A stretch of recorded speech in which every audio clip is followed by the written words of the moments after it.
Kita negara mayoritas terbesar di dunia umat Islamnya, tetapi faktanya bahwa negara kita masih ranking korupsinya masih tinggi ya, masih dalam tanda kutip masih memalukan. Jadi boleh nggak sih nyebut memalukan? Kalau menurut saya sih memalukan ya. Nah ini kan artinya secara sederhana bahwa masyarakat yang banyak korupsinya ini masyarakat yang akhlaknya belum baik. Karena kalau sudah baik, nah, kenapa akhlak belum baik? Pasti kalau dalam pandangan agama karena imannya lemah. Karena kalau iman kuat, udah tahu lah Allah Maha melihat, Allah Maha membagikan rezeki, udah nggak ribet sebetulnya tentang halal dan haram itu ya. Karena belum yakin ke Allah, maka dia sandarannya duniawi saja. Karena tidak yakin akan hari akhirat, maka sibuk-sibuk ngumpul dunia walaupun dia sudah segala kerasa, penyakitan, asam urat, kolesterol, penyakit gula, tapi tetap nyolong ya. Karena memang tidak kenal kehidupan akhirat, hanya dunia saja. Jadi mungkin memang agak masih panjang mungkin ya, ini harus dibenahi betul sistem pendidikan kita. Boleh cerita dikit nih Pak Novel, kan juga sudah agak lama dakwah ini ya. Iya. Jadi pas lihat semua ini, saya harus dari mana lagi nih? Rasanya agak-agak sulit lah kalau mau ingin segera berubah cepat. Karena tahun 98 sudah ikutan juga tuh zaman demo-demo itu sama aja bagian bersih-bersih di gedung DPR itu. Iya. Nah, kelihatannya jadinya lebih baik didik saja sekarang. Keluarga dan anak-anak didik di pesantren, syukur kalau jamaah mau ikut. Karena lebih baik menyiapkan para pemimpin ke depan yang betul-betul memiliki karakter baku. Pernah dengar karakter baku belum? Baik dan kuat. Oh iya. Kan ada balem, baik tapi lemah. Oh iya. Ada juga jelem, karakter jelek tapi lemah, itu sudah saja. Yang bahaya kan jeku, karakternya jelek tapi dia kuat, dia berani, dia disiplin, dan dia tidak kenal menyerah, tapi yang dikejar kejelekan. Kita inginkan karakter baik dan kuat. Baiknya tuh ikhlas, jujur, rendah hati, ini fondasinya. Dan karakter kuatnya berani, disiplin, dan tangguh lah, sungguh-sungguh. Begitu. Tapi untuk seperti ini kelihatannya memang harus ada kesepakatan bersama bahwa masalah negara kita ini adalah masalah akhlak. Bahkan, nah kalau para pemimpin semua menyadari ini, ya kalau dia belum bisa lolos betul, anak didiknya semuanya kalau akhlaknya diperbaiki dan nggak bisa akhlak itu akan bagus karena iman, betul? Betul lah. Jadi kalau silakan. Ya maaf Pak. Memang begini kalau saya sendiri melakukan pengamatan mengenai hal ini, apa yang katakan tadi itu sudah tepat sekali. Jadi segala bidang, kalau saya mengurutnya begini kalau segala bidang, contohnya bidang ekonomi, bidang politik, bidang sosial, itu hanya bisa diperbaiki apabila penegakan hukumnya rapi, benar. Kalau tidak, contohnya begini orang bidang ekonomi, mau dibuat kebijakan sebaik apapun, penegakan hukumnya bermasalah, maka orang akan memilih jalan yang lebih murah, sekalipun dia curang dan melanggar hukum, karena dia bisa mengakali itu. Begitu juga dengan politik dan sosial. Akhirnya itu yang akan terjadi. Sedangkan kalau kita bicara penegakan hukum yang baik, itu kita bicara akhlak. Kalau orang akhlaknya baik, maka penegakan hukumnya ke depan juga akan menjadi lebih baik. Oleh karena itu memang orientasi pembangunan di negara kita memang harusnya fokusnya kepada penegakan hukumnya yang diperbaiki.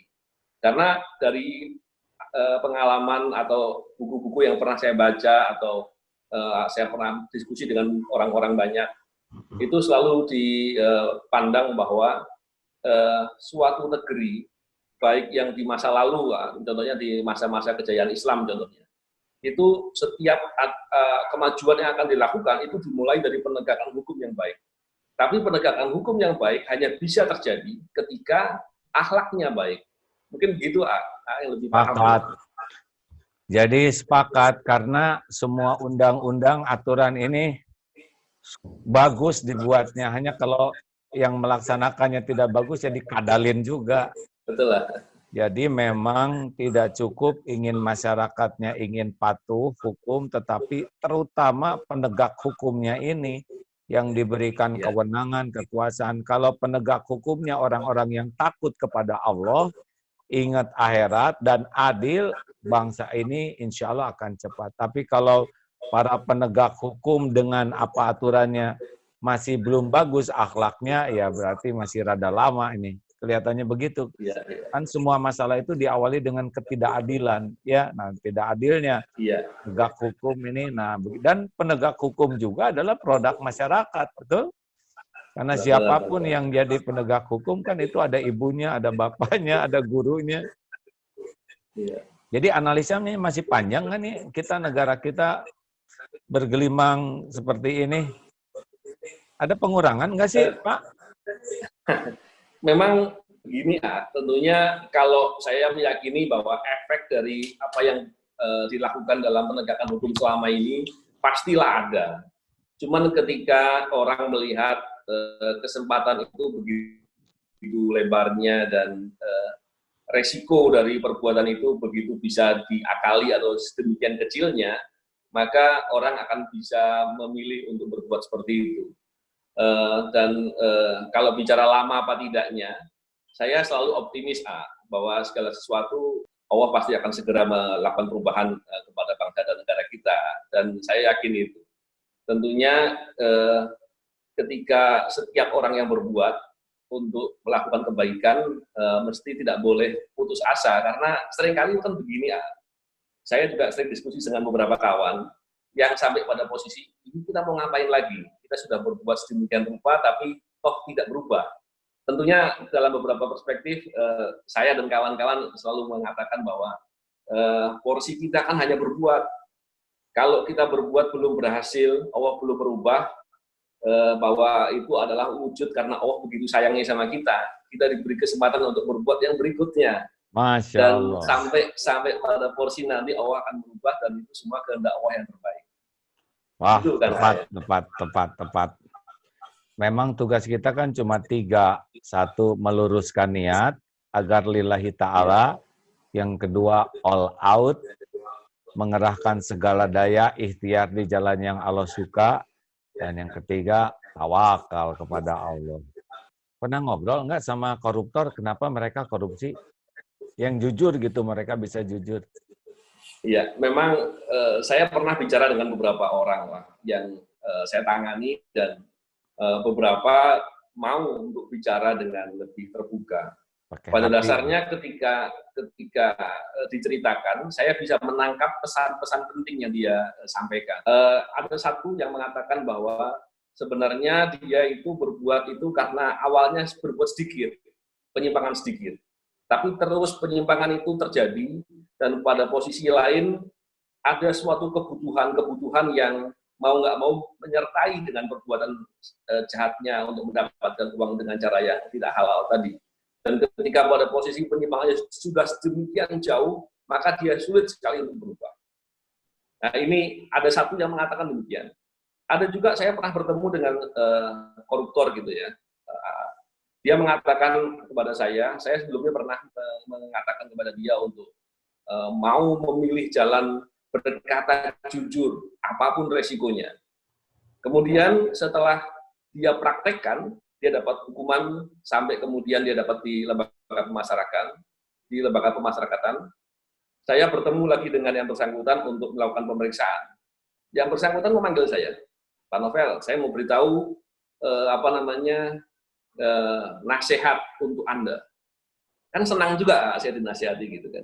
Dia katakan begini, seandainya saya mengerti arti hidup dari dulu, maka mau ditawarin jabatan tinggi atau jabatan tertinggi di negara atau apapun, dia sebut nama-nama jabatan yang tinggi-tinggi dan pastinya orang akan senang dengan jabatan-jabatan itu.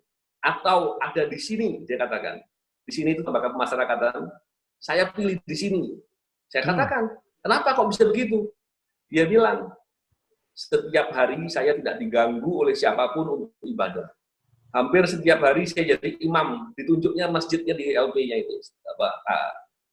Dia bilang bahwa hal itu tidak pernah saya temui, tidak pernah saya alami ketika saya di luar begitu sibuknya saya.